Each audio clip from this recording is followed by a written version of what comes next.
I'm going to read Chapter 5 of Oliver Moon and the Dragon Disaster. On Tuesday, Dotty ate the paper stars. On Wednesday, Dotty hid the paper stars. On Thursday, Dotty did something yucky on the paper stars, and Oliver's mum made Oliver clean it up. But on Friday, there was a breakthrough.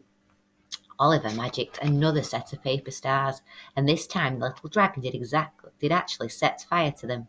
Unfortunately, the witch baby was hiding in them at the time. Naughty Dotty, she scolded as Oliver quickly cast a rain spell over her.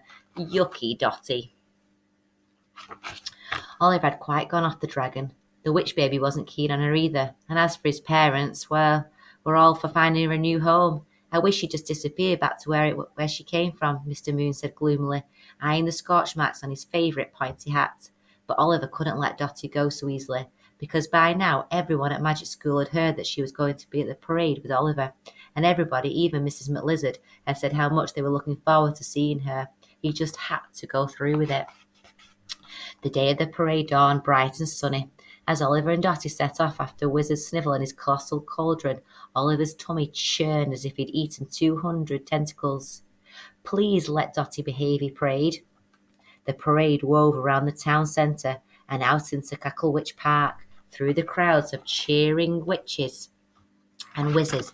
Merlin's team were up ahead with their realistic-looking red dragon, which was roaring so fiercely that Dotty was actually quite scared of it.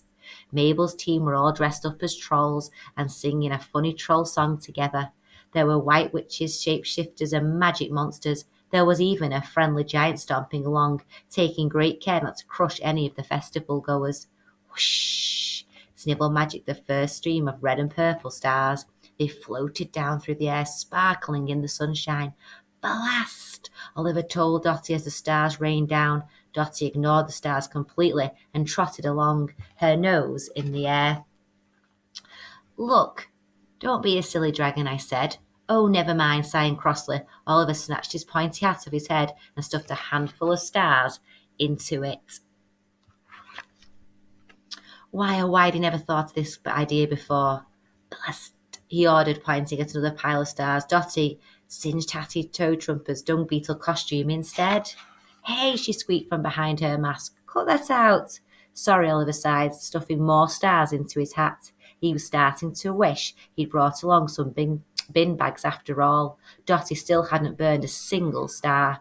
After a while, the parade made its way past the main festival stage. All sorts of important-looking wizards and witches were preparing for their acts, testing their microphones were working, and warming up their wands. Oliver felt quite starstruck as he spotted Seelie Quicksilver, one of the celebrity witches, setting up her basket of sea serpents at the side of the stage. Wow, he was so close to her. Wait till he told his mum and dad. Dotty seemed interested in Quicksilver too. With a cheeky look back at Oliver, she suddenly broke away from the parade and flew up onto the stage. Come back, Oliver ordered, watching her go in horror. But it was too late.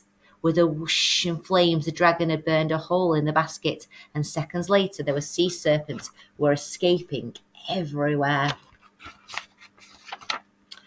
Right, we'll continue with chapter 6 next time.